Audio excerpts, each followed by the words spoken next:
All right, welcome everybody. My name is Bill Cavanaugh. I'm the director of the Center for World Catholicism and Intercultural Theology at DePaul University in Chicago. We're a research center for the Catholic Church in the Global South, Asia, Africa, and Latin America. And I want to welcome everybody on behalf of my colleagues as well, Mike Buddy, Stanchu Elo, and especially Marlon Aguilar and Karen Kraft, who are here working with us tonight behind the scenes. We had plans to hold our annual conference where people come from around the world, World Catholicism Week, every April. And last April, the topic we had picked was Catholicism and healthcare in the Global South. And in an irony that was not lost on anybody, we had to cancel that because of the pandemic. And so we decided to make the, the theme of all our events for this academic year, health and healing. And so we will have our World Catholicism Week on Zoom in April on Catholicism and healthcare around the globe. And we've had a series of talks on health in various ways to construe health. And tonight we're very honored to have with us Professor Daniel Reff, Emeritus Professor at Ohio State University, who's going to talk to us about past and present, specifically having to do with plagues. And I'm going to crib from you the name of your book, Dan, Plagues, Priests, and Demons, Cambridge University Press, 2005. Dan is an anthropologist, an ethnohistorian who has done a lot of work on the intersection of faith, especially the Catholic faith, and disease across history. And Dan is the kind of anthropologist who does not just sit and read books, but is out in the field doing archaeological digs as well. I sometimes like to tell people that I love the Raiders of the Lost Ark because it's such a realistic portrayal of the life of a university professor. And I think that's especially true of Dan's line of work, wouldn't you say, Dan? Especially the whips. Loosely based on your life, is it not? Am I wrong about that? Yeah, yes.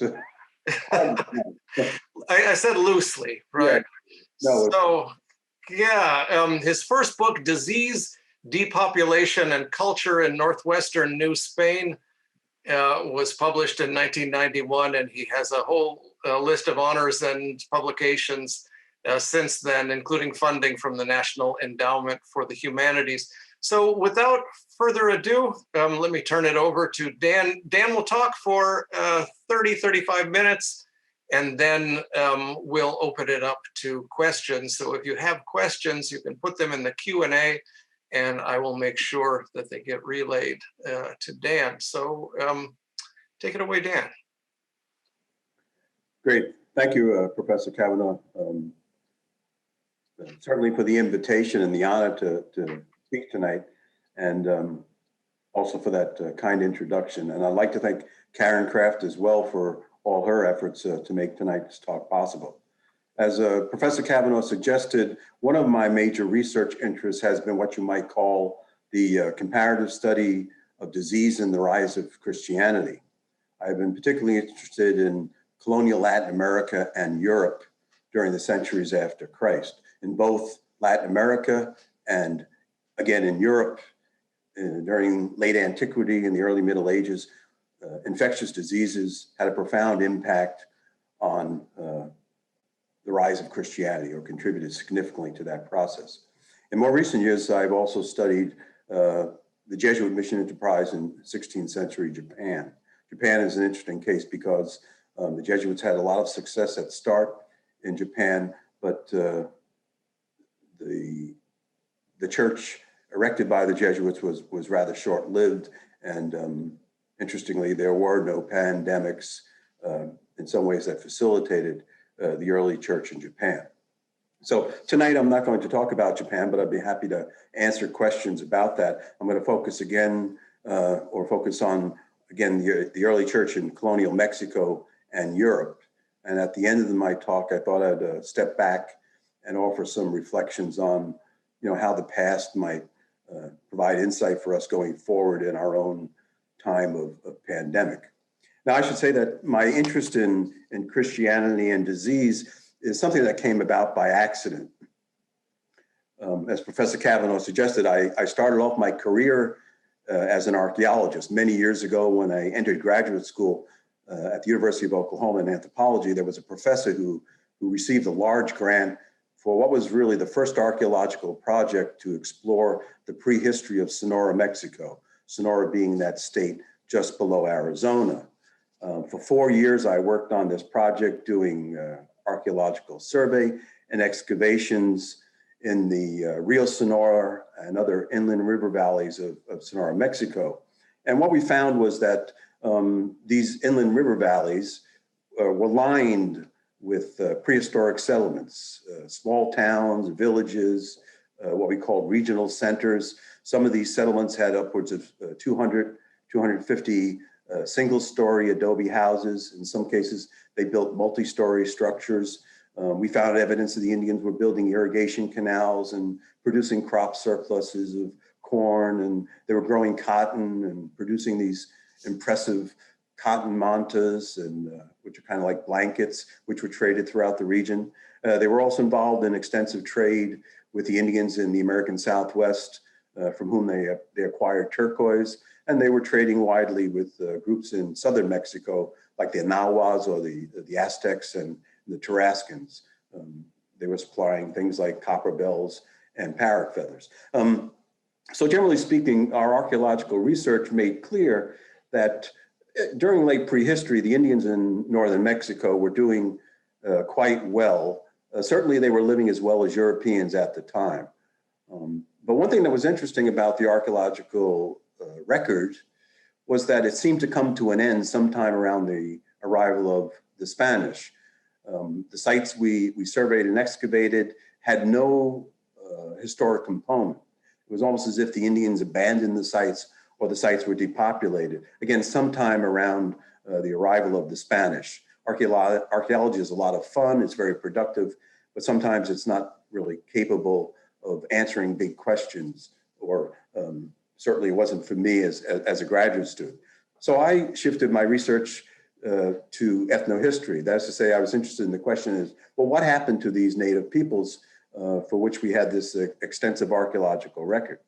And I turned to the historical record, which in the case of northern Mexico, what we're talking about is the voluminous record produced by Jesuit missionaries in the late 16th century.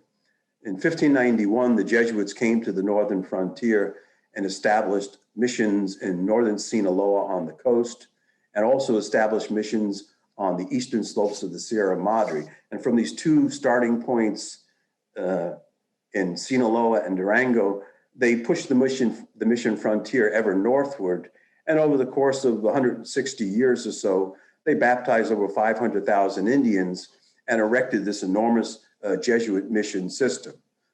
So I'm talking about the period here from 1591 to 1764. Picture the states of Sonora, Sinaloa, parts of Chihuahua and Durango, Mexico, northern Mexico, a huge area. And what you would see is hundreds of these mission communities that were established by the Jesuits. And again, as I started to say a minute ago, these mission communities, the strategy the Jesuits followed was that outlined by the Apostle Paul, which is to say the Jesuits would come into an area where there was the largest Indian settlement. They would begin preaching outdoors, much like the apostles, win over some converts, make baptisms, and once they enjoy some success in those larger Indian settlements, they would begin working in the smaller outlying villages. And so what you end up having in northern Mexico is this huge mission system that consists of all these interlocking satellite mission communities.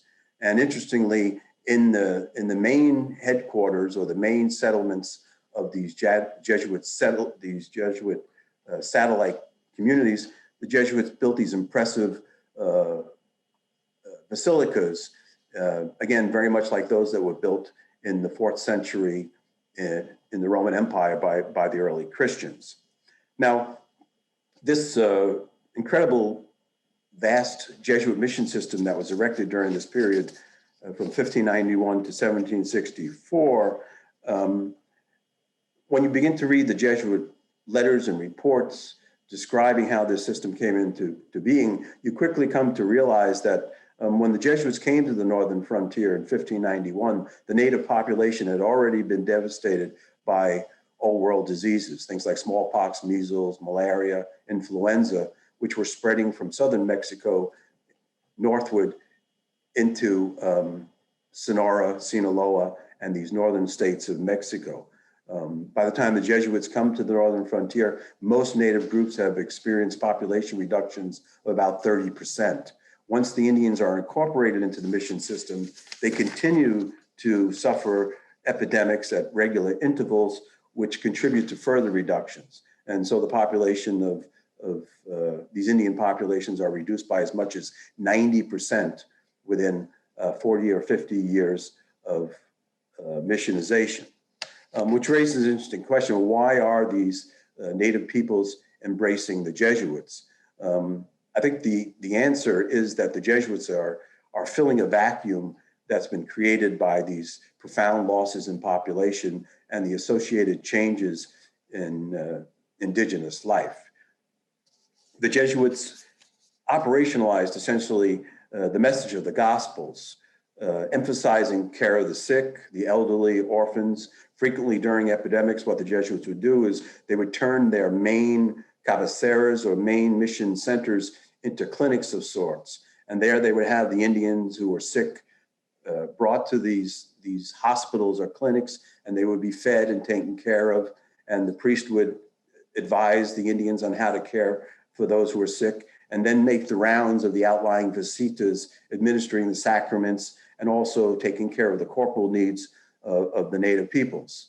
The Jesuits also reorganized Indian economic life, channeling surpluses and wealth back into the community, rather than into conspicuous consumption by elites or by the Jesuits by themselves. The Jesuits lived an ascetic lifestyle, so again, all of this wealth that they helped the Indians realize in these mission communities, didn't go into fancy Jesuit vestments or even elaborate churches, some of the Baroque churches that you might find in Europe that are covered with gold. The Jesuit churches, again, are rather simple basilicas, attractive, nicely ornamented and so forth.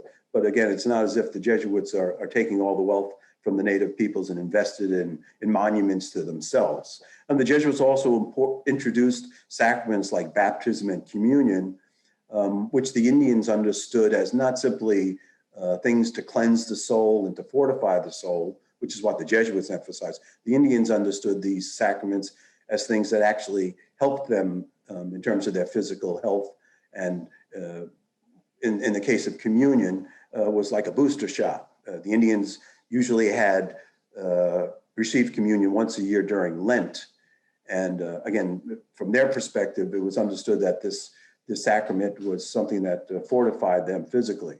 The Jesuits, of course, emphasized the spiritual nature of these sacraments, but they didn't discount the possibility that the sacraments were otherwise helpful. And in part, that's because there's a lot of medical research to show that if you care for people when they're sick, if you feed them, if you hydrate them, you provide emotional support, a lot of times they'll fare a lot better than other people who are abandoned or neglected.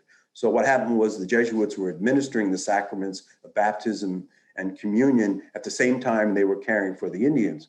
And so a lot more Indians survived epidemics than those who were not in mission communities.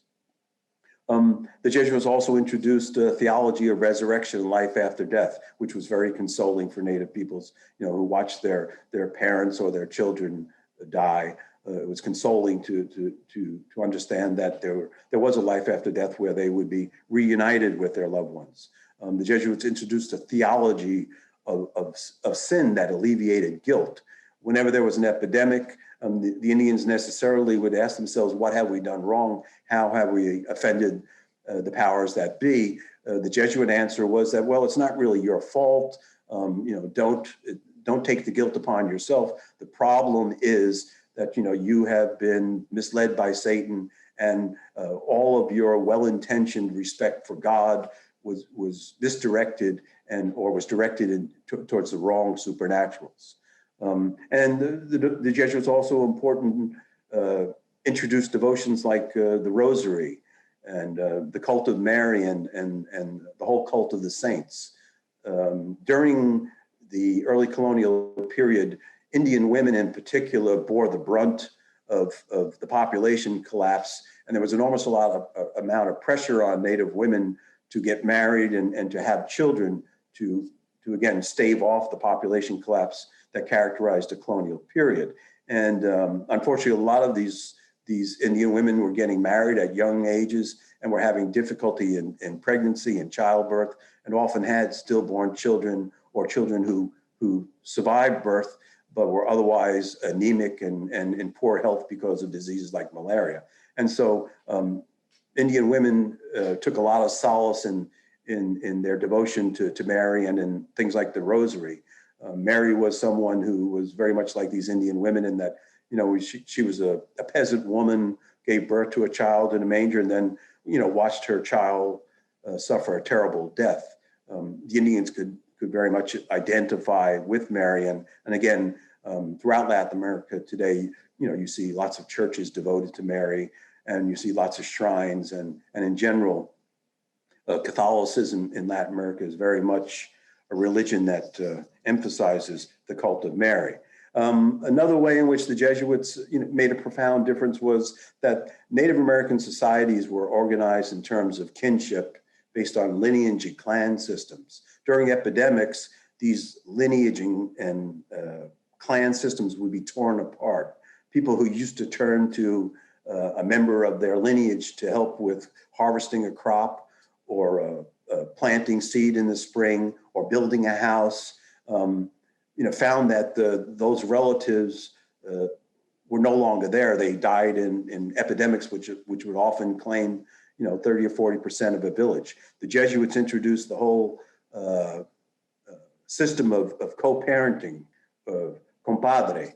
And so through the sacraments of baptism and confirmation, these Indians would acquire grandparents and were thus able to reconstitute these social relationships that had faltered during the disease episodes. So there are a number of very significant ways in which the Jesuits, again, inspired by the gospel and in many ways seeking to realize what Christ promised and which was the kingdom of God on earth, the Jesuits endeavored to realize that among these indigenous communities. Now, while I'm celebrating in many ways this Jesuit mission enterprise, I don't want to discount the fact that the Jesuits were inextricably involved in a larger colonial enterprise that resulted in some serious contradictions. I mean, that is to say, these priests, while they were animated by the Gospels, at the same time were at times abusive and intolerant for a number of reasons. But again, because the Jesuits were part of this colonial enterprise, they were not hesitant to see Indian apostates punished, including whipped and executed. The Spanish crown in particular did not countenance apostasy. And so the Jesuits were complicit in the suppression of any and all Indians who resisted missionization. But again, in general, I would say, the abusive priests were more the exception than the rule. Now, during my early career, I spent 10 years or so analyzing these Jesuit materials to present this argument about the role of disease and the rise of Christianity in northern Mexico. And after 10 years, I was not intending to pursue the question of the relationship between disease and Christianity. I had become very interested in in the way the Jesuits told the story about their own mission enterprise in Jesuit narratives or histories. In the late 16th century, the head of the Jesuit order instructed each mission province around the world to pick one priest who was particularly erudite and a gifted writer, and had that Jesuit write a history of each mission enterprise.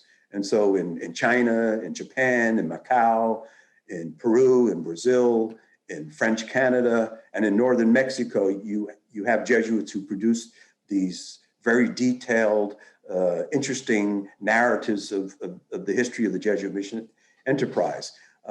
After doing my research on disease in northern Mexico, I shifted my focus to the translation of one of these Jesuit histories. And when I started reading and translating this work along with colleagues, it quickly became apparent to me that the Jesuits, in telling their own story about their own experience in northern Mexico, were constantly drawing parallels to what happened with the apostles in the early church. And at first I thought, well, that makes sense. These priests are formed as religious by their consumption, if you will, of early Christian literature. And of course, if they're going to tell their own story, what's going to come to mind is the story that formed them as religious, which is to say that they're invoking early Christian literature, they're citing early Christian literature for rhetorical reasons. While that is indeed the case, I was intrigued with the possibility, well, maybe there were real world parallels between the Jesuit mission experience and the experience of the apostles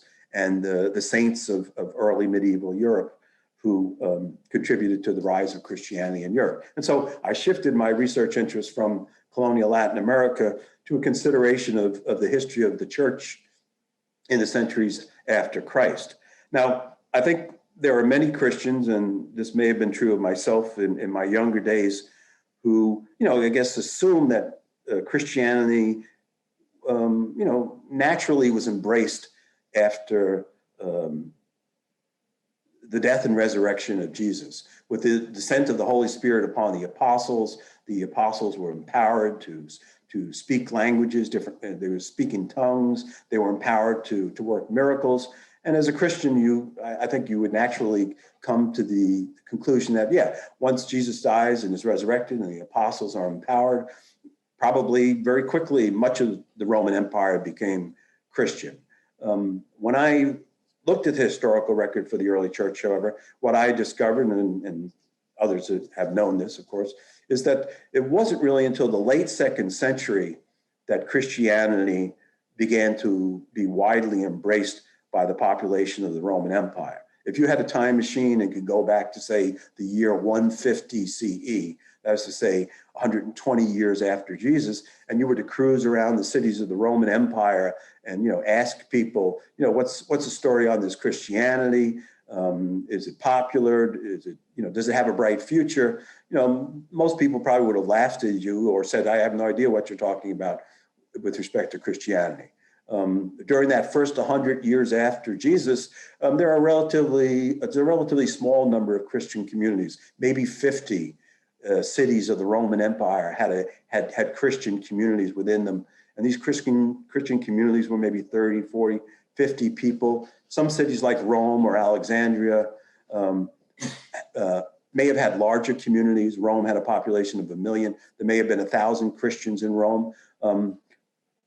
And of course, during the 1st century and the 2nd century, the Christians were persecuted by the Romans. So again, in 150 CE, there were very few people who would have predicted that Christianity would go on to become the religion of the Roman Empire, which is what happened in the 4th century with Constantine, right? So what happened between 150 CE and 313 CE during that 150 or 160 year period that led to Christianity becoming the religion of the Roman Empire? When I began to look at that, address that question, what I discovered was epidemics and pandemics. In 165 CE, the Roman Empire is devastated by the Antonine Plague. It's a new form of smallpox, which rages on and off for 25 years, decimating the population of the Roman Empire. The that particular epidemic is then followed by other new forms of infectious disease, which contribute further to the undermining of the population of the Roman Empire. In the 3rd century, there is the plague of Cyprion. It's a measles plague. It, again, spreads throughout the Roman Empire and kills millions of Romans. In subsequent centuries, there are more epidemics, and you also have the rise of malaria as an endemic malady, which undermines the general health of the Roman population. The figures compiled by historians indicate that between 165 CE, that is the onset of the Antonine plague, and the Justinian plague in the 6th century, during that 400-year period in which Christianity becomes the preeminent religion in Europe, the population of the Roman Empire declines by over half. During that same time period, again, from around 165 CE to the mid-6th century, say 550 CE, the population of the city of Rome goes from 1 million down to 60,000, a reduction over 90%. And again, what happened in Rome happened throughout the Roman Empire. There were roughly 1,000 cities in the Roman Empire at the height of the Roman Empire, again, in that mid-2nd century. Most of those cities were either abandoned or depopulated over the course of late antiquity and into the early Middle Ages. So when you talk about the rise of Christianity in Europe in the centuries after Christ, what you're talking about is a religion that gains popularity in the midst of a population collapse and profound sociocultural upheaval, which raises the question then, well, in these hard times, what is it that made Christianity so attractive? Again, much like the Jesuit mission enterprise of 1,000 years later, the early Christians operationalized the message of the Gospels. The earliest Christian communities were modeled after the diaspora synagogue. These ecclesia were these Christian communities, again, mostly small entities, 40, 50, 60 people, who met regularly to share food, to go over scripture. They hosted widows and orphans. They took in slaves. They took in migrants.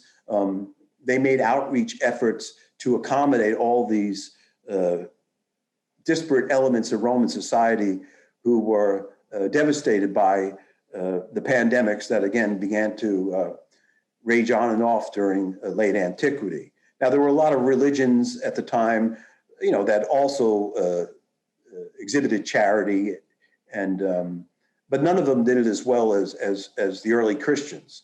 And that was a big part of why Christianity began to win large numbers of converts. And again, much like the Jesuits, or actually long before the Jesuits are following the example of the early church. The Christians had sacraments like baptism and communion, which were understood as sacraments that healed the body as well as the soul. It's in the late 2nd century, right around the time that the Antonine plague is killing millions of people, that the Christians formalized their whole theology about resurrection and life after death. So you can imagine during the Antonine plague, when again millions of people are dying, Christians won a lot of converts with a theology that held out the promise that all of these folks, all of your relatives, all of your children who are dying, you'll get to see them again when in the future you're all brought together after the resurrection. The theology of Satan and the idea of assuaging guilt among pagans, shifting the blame from them to Satan, that whole theology that, again, the Jesuits made use of in the 16th and 17th centuries, that theology was elaborated during the early Christian period, and again, was comforting to people, as was the way in which early Christian communities reconstituted social life for members of Roman society. The Christians took in everybody. They took in slaves, they took in migrants, they took in women, they took in lepers, and Christian theology held out the idea that if once you accepted baptism, it essentially erased social distinctions. And that was very comforting to people, certainly slaves and women who were disadvantaged in Roman society. And these features of Christianity led in many ways to the success of the religion. Now, in the subsequent early Middle Ages and throughout the Middle Ages, monasteries and monasticism become central to the continued success of Christianity. And I don't really have time to elaborate the history of that whole process, but I wanted to just draw your attention to the fact that the monastic movement, which begins in the 4th century and which comes to dominate the early and latter Middle Ages, and really in many ways is the heart of Christianity in Central and Northern Europe during this period, is very much a continuation of the model elaborated by these early Christian communities of trying to operationalize the mission of the Gospels. What I was going to show you was a slide of an architectural plan of the monastery of St. Gall, which was built during the 9th century in Switzerland. This architectural plan was drawn up by monks and is a very detailed illustration of what characterized monastic life in Europe in the heart of the Middle Ages. And what was most striking, or one of the things that was striking to me when I saw this architectural plan, was the extent to which the monastery was engaged with society and the world around it. A lot of representations of monasticism have the monks living these lives withdrawn from the world, behind the walls of the monastery, devoting their entire lives to the recitation of the divine office, to prayer and chanting. And, people like Bede, created the impression that the monks, the most work they did was to copy illuminated manuscripts. While that's true that these monks were in fact busy praying and copying manuscripts, the rule of Saint Benedict and the rule of Basil of Caesarea, these organizing rules that many monasteries followed, were quite explicit about the fact that the monks were supposed to take care of the poor and take care of the sick. And one of the interesting things about the plan of St. Gall is that on the plan, it shows 1/4 of the monastery, not an actual quarter, probably about 15%, but a large area of the monastery was essentially a medical complex. The monastery included a hospital. It included a pharmacy where medicines were prepared. It included an herbal garden where medicines were grown. It included bathing facilities. And interestingly, right next to this medical complex was the residence for the novitiates. So implying that when someone entered a monastery and became a novice, they spent their formative period as novices attending to the sick. And again, if you look at the rule of Benedict, it is quite explicit that the monks were not supposed to be simply retiring to a world of contemplation and prayer, but were to be actively engaging the population that showed up at the monastery, hungry and sick and so forth. And indeed, around many of these monasteries in Europe, you had peasant populations who were working land that was owned by the monastery, but the surpluses that were produced by the peasants and were deposited at the monastery frequently redistributed back into the population. Because these monks are leading an ascetic lifestyle, they're not taking the surpluses and buying fancy robes or drinking to excess, although they did drink quite a bit, otherwise consuming these resources in a conspicuous or wasteful way. Again, the resources were being poured back into the community. So I've probably gone beyond where I wanted to go in terms of these various forms of Christianity in the past and how, they were very successful, if you will, in attending to the needs of people during pandemic times. It seems to me that if you were to write a book that was entirely devoted to the history of Christianity, you could very much make an argument that the organizing principle for the history of Christianity would be that Christianity was a very effective, responsible approach or answer to the devastation that seems to have plagued humankind during the last couple of thousand years. So at this point, I thought I would just, offer some thoughts and actually pose some questions about, the relevance of this knowledge that we have about the past and these successful Christian forms, and how they might guide us today during our own pandemic times.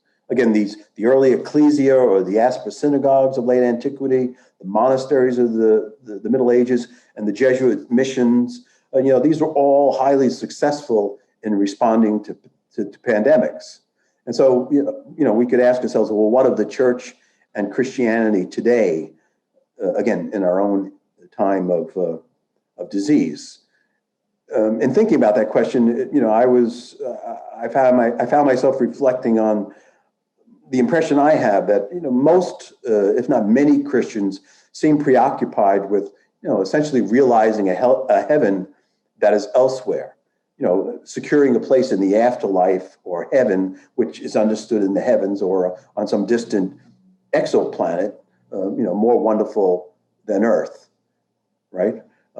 Heaven is in the heavens. It's not here on Earth.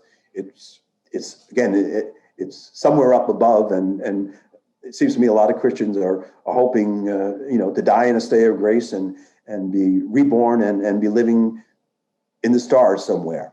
That's an interesting conception of the relevance of Christianity. And yet, as J.D. Crossan, emeritus professor there at DePaul, has pointed out, if you look at the Our Father, a prayer that is so central to Christianity, and a prayer that Jesus taught his disciples, the emphasis is not on some afterlife on another planet. The prayer very much talks about realizing the kingdom of God on earth, right? Our Father who art in heaven, hallowed be thy name. Thy kingdom come, thy will be done on earth as it is in heaven. On earth as it is in heaven. Arguably the prayer is about Christians doing the right thing in the here and now, arguably as exemplified by these early forms of the church, right? When I look at these monasteries, when I look at the Jesuit mission, and when I look at the early ecclesia, the early church in late antiquity, that's what I'm seeing is, an attempt to realize the kingdom of God on earth. And in trying to do this, these early forms of the church are quite successful in helping people deal with the tragedies of life. Another question I had was that, or thought I had was that, there's many Christians, myself included, who, because we're wealthy and we enjoy racial and other privileges, we can wait out the current epidemic, taking comfort in the opportunity to, improve ourselves by doing yoga online or watching cooking videos or, maybe even drawing close to God through prayer or by attending mass via television. But, is it appropriate to rely on privilege, to wait out the epidemic, even if it is to, engage God in devout conversation? Is prayer sufficient? Do we need to also get involved, even if it means, for example, contracting COVID? I remember this interesting quote by Augustine to the effect that no man must be so committed to contemplation as to give no thought to his neighbor's needs, nor so absorbed in action as to dispense with the contemplation of God. So what is that right balance, particularly when you're living during a pandemic? I can imagine there are some people who say, well, I'm going to pray for God's help and intercession, and maybe that should be sufficient. Throughout the history of the church, Christians have wrestled with this question of finding that right balance. During the Justinian plague in the 6th century, which was devastating for Europe, Gregory of Tours in his history, wrote of bishops who during the Justinian plague retreated to these seemingly palatial residences, and there the priests, waited out the Justinian plague, praying intensely. At the same time, there were monks who, while they prayed, they also devoted large amounts of time to caring for the sick and feeding the sick. Saints like Martin of Tours, Martin of Braga, St. Patrick, Columbanus among the Franks. These religious devoted their lives to engagement with Christians in an active way, caring for the sick and so forth. So you have these two different approaches, if you will. It seems to me that if we're trying to understand what a Christian should be doing during a pandemic, again in light of our understanding of the past, there are certainly some simple things like we should be wearing masks, social distancing, not hoarding toilet paper, thinking about the elderly person up the street and whether they've got groceries or need a ride to the doctor. There should be concern for the poor and disenfranchised, and a realization that vaccines and medical care are things that are not available to everyone, and in many cases it's the privileged that benefit from those things. And here I'm thinking not just locally, that is to say in the United States, but also globally. Clearly, it's terrible to think about the fact that there are peoples in other parts of the world who won't be getting vaccines for years, maybe years before they benefit from vaccines. And here we are in the United States and other parts of, quote, the first world, enjoying things like vaccines, even though, of course, we're suffering. My last thoughts, and again, I'm going on here, and I hope I'm not getting too preachy. I certainly don't want to suggest that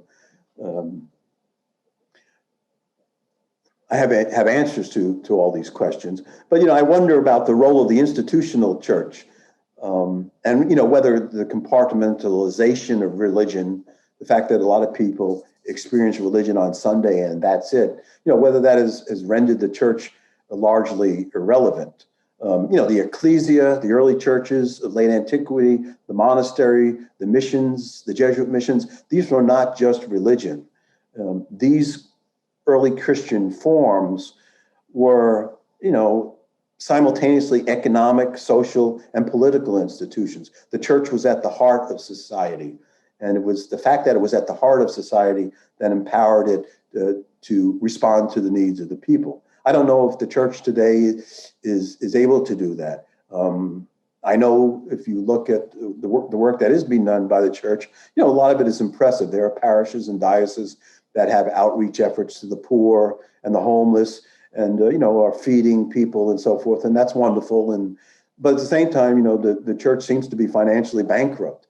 The priestly scandal of the last 20 or 30 years has left many dioceses literally financially bankrupt. And last year, when the federal government implemented the CARES program, with small business loans, they allowed churches and religious institutions apply for those loans. And the Catholic Church was one of the largest recipients, if not the largest recipient. I think they got $1.3 billion. I remember when the pandemic started, the thought crossed my mind, wow, this is a great opportunity for the church to take the lead, as it has in the past, in addressing the needs of the people and organizing a response that it's rooted in the message of the Gospels and this idea of distributive justice. And, it would be nice to see the church play that prominent role. But again, even if the church was desirous of doing that, you have to wonder about whether it's, again, in a position financially to do that, because it's so taxed already. So there are just a bunch of questions. Thank you. I'll leave it at that. All right, thanks very much, Dan. There's a lot of really interesting material there, ranging over a couple of thousand of years, and I can't wait to dive in. I'm going to take my speaker's privilege to ask you a couple of questions to start with, and then we'll go to the Q&A and ask some. We've already got some questions coming in on the Q&A. If you have a question, go ahead and put it in the Q&A, and we'll see if we can get to it. But it seems to, I mean, one of the most interesting things about your talk was the way in which Christianity over the centuries has grown by caring for bodies and not just caring for souls, but doing both. And also this idea of erasing social distinctions. I mean, this seems to me to be really relevant right now, because the pandemic is not just about kind of treating people that have already gotten sick, but it's about the social distinctions by which the COVID disproportionately affects people that are non-white and poor in this country and really around the world. So that what you've given us is a really interesting challenge to that. One of the thoughts that occurred to me, though, is, you know, when you were saying that there's too many Christians preoccupied with heaven and not preoccupied with this world, I can hear a lot of people on the one hand saying, oh dear God, the last thing we need is more Christians that want to get involved in politics, you know, in the United States. And on the other hand, I was thinking about all of the places in the global South where the church is deeply involved in making a heaven on earth and not just about escapism. The Catholic Church in Africa is probably the leading provider of healthcare and so on. So I'm wondering if you could give me your reaction to that. Yeah. I guess I'm not conversant enough with the situation in Latin America and Africa as I should be, but I certainly appreciate and I think it's wonderful that the church is, in fact, being more involved in the lives of people, seemingly, and more responsive in dealing with you know, social dislocations and things like pandemics. I guess more generally, it just seems to me that all Christians should appreciate. Again, it's great that in Latin America and in Africa, you see seemingly a greater understanding of this principle. But it seems like more Christians in general should realize that getting politically involved, taking a stand for social justice and distributive justice and so forth is from my way of seeing it, you know, at the heart of Christianity. And that, I guess, I have the impression that too many Christians may have this idea that getting involved and taking risks and so forth is too much of a self-sacrifice, when you know, things like charity and kindness are things, and involvement are things that have a great deal of rewards, right? So in our own society, for example, we have lots of reality TV shows that celebrate, you know, mindless consumption of goods and services, and you know, you have the Housewives of Beverly Hills and so forth. And you know, it would be interesting to have a reality show where people perhaps went out on a Friday night and maybe drank to excess and, you know, fell into bed at 2 o'clock in the morning, but then got up at 5:30 and drove downtown and, you know, cooked a meal for the homeless. And those people came to realize that, you know, it's not just a sacrifice. There's an enormous amount of pleasure and gratitude and reward that comes from, you know, investing yourself in other people's lives. So, yeah, I think that from my own experience of living in Latin America, you know, and understanding, you know, what little I do about the contemporary church in Latin America and in Africa, it seems to me that people are more appreciative of that.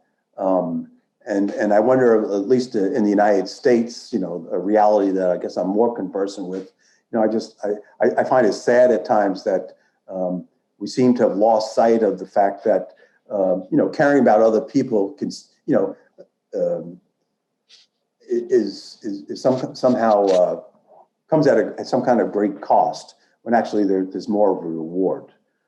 Right. Pope Francis talks about a lot about the joy of the gospel in that way. There's a certain joy in poverty. With my class, we were just reading John Sobrino, who was quoting Ignacio Ellacuría, talking about a utopia would be a civilization of poverty, which is not the way we usually think about it, but he means everybody kind of sharing and nobody hoarding the goods of the world. So, and one of the things that you find in liberation theology is, just as you've said, there is no kind of sharp distinction between religion and politics, but it's all, what you do on Sunday has everything to do with what you do Monday through Friday. Yeah. Let me ask one more question before going to the Q&A here. I was just watching the first episode of the PBS special on the Black Church. And one of the interesting points they made was, although the enslaved people learned Christianity from their masters, but they found in it a liberating message. They found things like the Exodus, the story of the Exodus, where God rescues people from slavery. They found the story of Jesus, the kind of persecuted man who comes back to life. They found in the religion of their masters the means to rebel against their masters. And I'm wondering if you found the same sort of thing in your research amongst indigenous people in Latin America. They were conquered by the Spanish and took on the Spaniards' religion, but in some ways it provided them the means towards a certain sort of liberation. Did you find some of that as well? I guess what I was struck by was that the native peoples kind of rediscovered themselves in the message that the Jesuits presented, the image of Christianity that the Jesuits presented. So, for example, the principles articulated in the gospel were things that the Indians already understood and appreciated. One of the things that the Jesuits were blown away by when they got to the Americas was that, you went into an Indian community, there was nobody going hungry. In an Indian society, a Native American society, the thought of a child going to bed at night hungry, it just didn't happen. The Jesuits were marveled at the fact that women could walk around and go down to the stream and get water without being raped or attacked. They marveled at the fact that there was no stealing, and they marveled at the fact that the Indians, appreciated that there was something beyond the tangible empirical world. So a lot of the qualities of Christianity, the native peoples actually already understood or valued. It's just that their own systems for articulating those understandings of God and the human relationship with God, those systems were torn apart by the disease episodes. So when the Jesuits were coming in many ways, the Indians were rediscovering things they already valued. You know what I'm saying? And so, I guess there were dimensions of the religion that was imposed on them, or that was in some ways foreign, and they found agency through the acceptance of those foreign dimensions of Christianity. But I guess I've always been impressed by the extent to which a Jesuit priest and a Native American, and the Jesuits learned the Indian languages. They, walking down the road, the two of them would agree about many things. Again, charity, kindness, reciprocity, nonviolence, a supernatural or supernaturals who are there, involved with their creation, who you have a relationship with and who you respect. The Indians agreed with the Jesuits entirely about that. And I think the Jesuits maybe at a less than conscious level, appreciated that about the Indians. Okay, so you're talking about the Yaqui Indians, right? Well, primarily, I mean, the Aztecs were not so much into nonviolence, presumably. Yeah, right. No, I'm talking as a generalization. There are Native American societies. The more complex they get, and I don't mean that in a value sense. I mean, anytime a Native American society begins to approximate a state level society, those laudable principles that I was just talking about seem to suffer, right? So yeah, you have the Aztecs, you have the Maya, you have the Inca, you have a number of Native American state level societies that are as problematic as European societies at the time. But the majority of Native American societies at the time of the arrival of Europeans in the New World, are chiefdom level societies, which have done a very good job of controlling greed and emphasizing reciprocity, and again of approximating, I would say the what's talked about in the Gospels, and so forth. Okay, good, thank you, Dan. So let's go to the questions here in the Q&A. From Jonathan, we have a question. What do you think it would take to construct in our modern society a system which would mirror how monastic communities attended to the needs of people throughout history in order to confront the multifaceted medical needs of those who suffer the most from the diseases we face today? So what would it mean to kind of reimagine monastic communities today? Maybe what Alistair McIntyre talks about, we need a new Benedict for today. Yeah, I think that what needs to happen is that there needs to be an enlightenment, right? We look in the past, and we talk about these periods in history where the human conception of reality and relationships, was profoundly changed.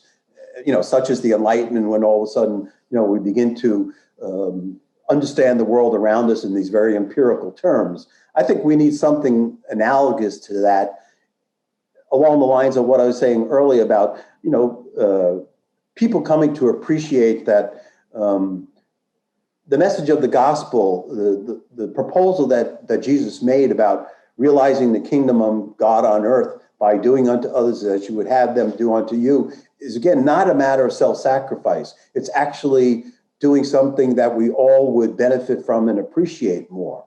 So we need to somehow create a popular culture, movies, literature, that would generate some understanding of the fact that, again, reaching out to somebody else, doing something for somebody else is not sacrifice. It's actually enriching your own life. Once people would begin to appreciate, I think, again, that what Jesus was calling for is not a sacrifice, but actually an enhancement of life, then, the things like living in a community where you share or you do things for others would not be such a stretch as it is now.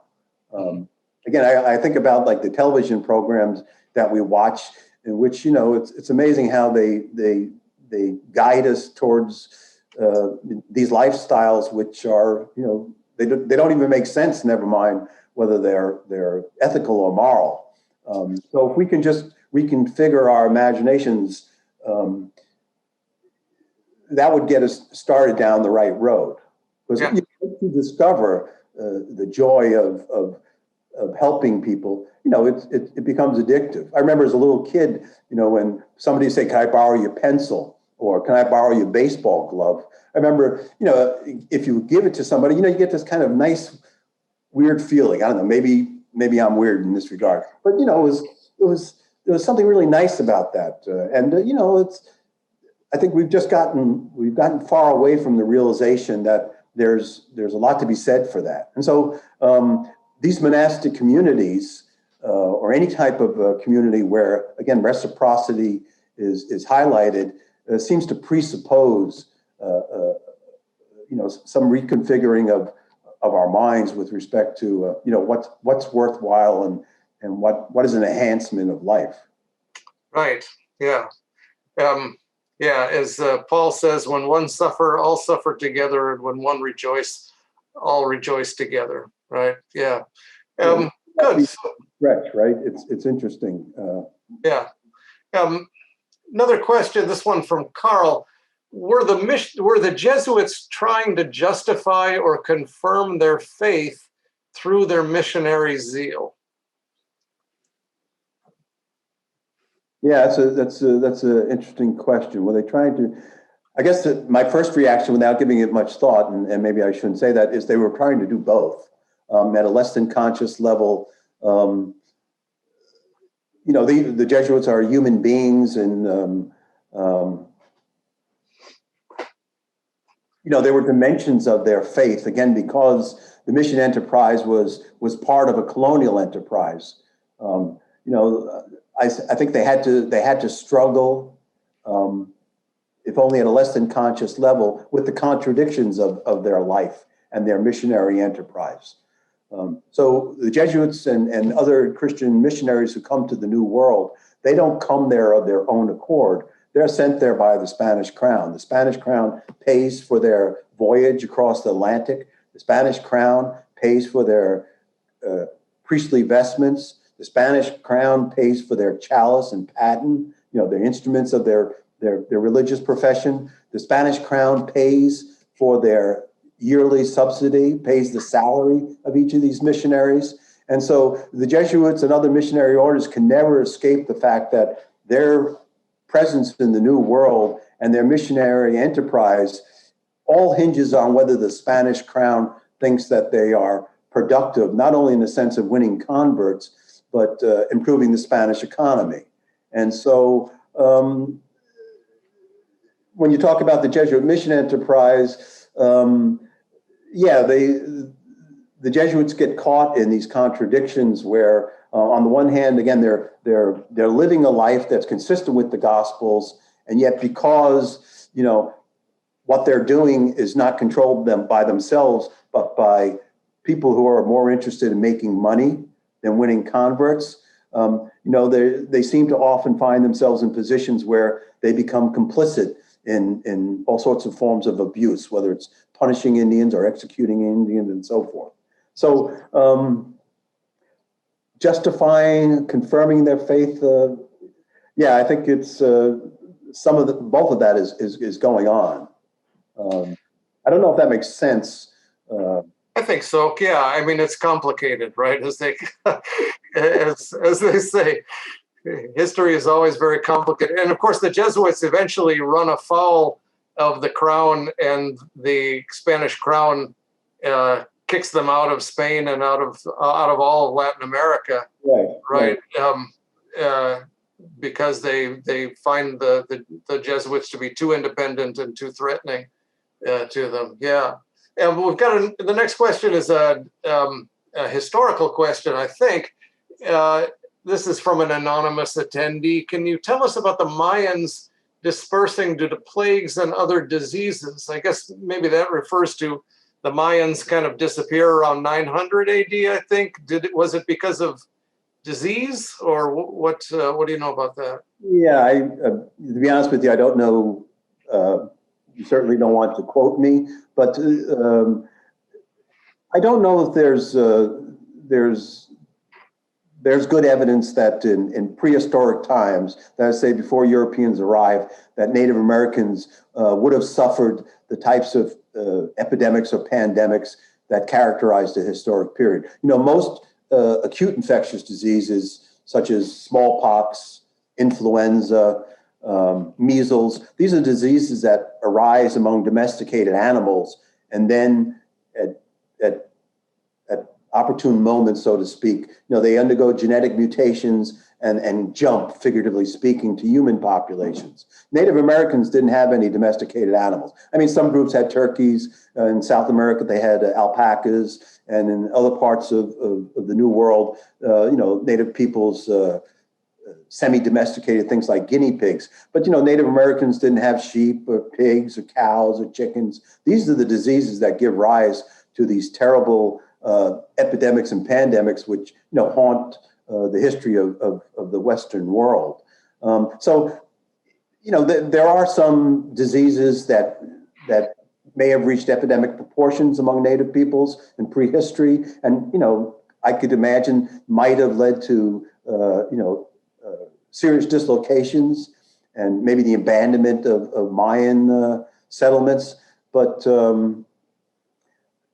I don't know that the disbursement of the Maya or the collapse of the classic period Maya, has been established with any certainty.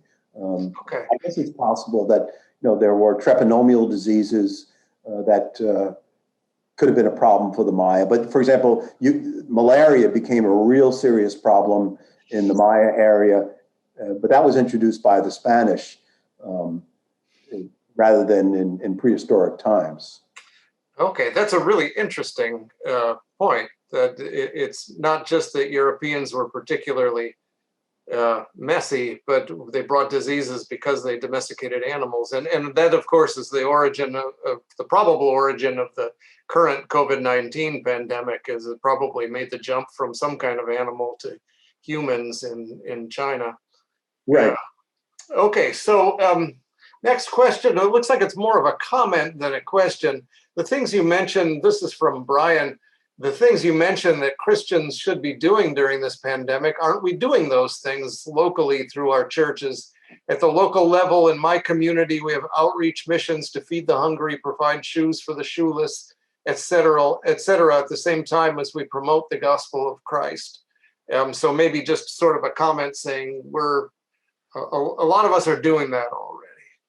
Yeah, no, and I appreciate that, and I apologize if I implied that there wasn't a lot done. I guess I was just struck by the fact that again, when the COVID happened, in light of all the research I had done on the early church in other parts of the world during pandemics, the church would seem to be playing the most important role in addressing the issues that arose during pandemics. And, I was thinking again, I guess, about the Catholic Church. Obviously, there are other churches that are perhaps more responsive, but I was just thinking about the problems that the church is having with the financial crisis. My own parish church, and I live in a wealthy neighborhood, if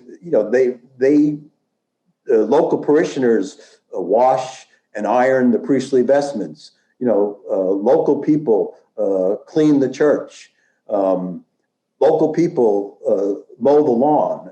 I have the impression that our parish church, has no money even to hire people to do things like mow the lawn, clean, priestly vestments and things of that sort. And apparently, over several hundred churches, parishes had to apply for these loans for the few staff they have. So again, I was just thinking that that there would be more resources for the church to call upon. The earliest church of late antiquity, they had these community chests where everybody who could would contribute money to the community chest, and when a diseased episode occurred, they had those funds to call upon, to address the needs of every, the poor and so forth. And similarly, the Jesuit missions and the monasteries, they created these surpluses and kept them as a bulwark for those times of famine and hunger. Again, I'm happy and I appreciate that there are probably a lot of local churches that are doing significant outreach. But I was just, I guess, wondering if the resources were there for larger institutional churches to address these needs. Okay, well, we've got 3 more questions left and about 10 minutes left. So this is a question from Stan. The 3 examples you give of how Christians responded to plagues in pre-scientific periods before the emergence of germ theory, in our times where people now understand the causes and sources of infectious diseases, do you think that the mission of Christians and religious people in general should go beyond caring for the sick to addressing the wider social determinants of diseases and pandemics and even confronting some of the false theologies of the cross and the afterlife that might worsen the needed active engagement with the causes of diseases, health inequity, the divisive politics among Christians on how to mitigate and suppress the current pandemic, and so on. Rather a long question, but basically, should we go beyond caring to the sick and addressing wider social determinants? And Stan mentions false theologies of the cross and the afterlife. By that, I'm assuming he means, ideas that you should accept your suffering, or don't worry about it because the afterlife is coming and you can go to heaven and so on. I guess what my response to that would be that certainly if we were to use our knowledge and our ability to discern the reality of our lives or the complexity of our lives, just as now we can discern and understand the complexities of disease, that there are microbes and things of that sort. If we could take that type of analysis and turn it on our own social lives, I think we would realize that there are systems in place that make parts of our population more susceptible to disease and segments of our society that suffer more. So that it's not so much that we could use our knowledge to go beyond caring for the sick, but we could begin to modify a lot of the structural aspects of our social lives that make particular parts of our population so vulnerable, right? So, for example, if we all understood racism in our society and societies around the world, we would understand that there are already structures in place that mean that certain members of the population are going to suffer more than others. And so we wouldn't have to worry about caring for the sick because there'd be a lot fewer sick if we were appreciative of the fact that, we weren't living in a world of equity. So, understanding the causes of disease is helpful, but understanding the causes of inequality in our society, would empower us as well to respond more intelligently and more morally, I guess, to the problem of things like pandemics. Yeah. Okay. Here's a question from another anonymous attendee. He or she is referring to the fact that pandemics bring out not just care for the sick among Christians, but also sometimes prophecies.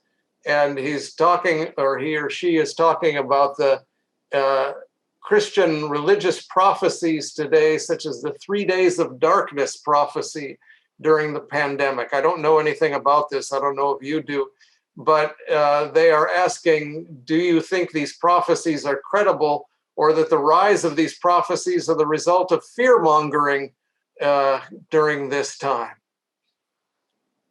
Yeah, that's an interesting question. And frankly, I haven't given it much thought, I guess. And I don't know if I would, how I could contribute anything. I haven't heard of the 3 days of darkness prophecy either. I guess the general question is just, times like this bring out people claiming, portents and end of the world and all kinds of prophecies. Is it just fear mongering, or is there anything to these prophecies? Yeah. It's like QAnon. Exactly. Right. Where did that come from? I mean, I don't want to suggest that psychology can be used at a societal level, that you can understand cultural phenomenon using, personal psychology, but it almost seems like that in times of intense stress, when, a lot of people are searching for answers and the answers are not to be found, if only because they don't have access to the answers, it gives rise to beliefs that, are in some ways helpful, but which, I don't I don't quite understand myself, what they're about. Right. Okay. Um, Final question goes to Rosalie from St. Mary's College. In the pandemics you mentioned, you talked about how these pandemics attracted a lot of people to Christianity. Do you think the current COVID-19 pandemic will have a similar effect? I think it will if again, Christianity is relevant. In other words, if the Christian churches at the local or at the institutional level, can demonstrate that, again, the message of the gospel is one that is not only morally right, or the message. It's not only the message of God, but it's a message that's entirely rational, regardless of whence it emanates. I always think that when I hear that we're made in the image of God, clearly that doesn't mean that God has two arms and a nose and so forth. Clearly, God is beyond comprehension. But if we are made in the image of God, it's that He's given us the ability to reason and to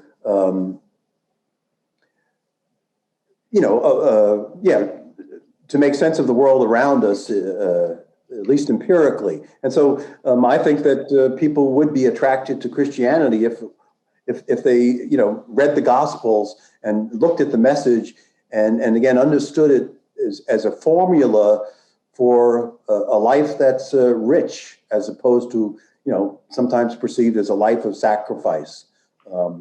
So yeah, I could imagine that if Christian communities and Christians themselves demonstrate not only the higher principles of their faith, but demonstrate the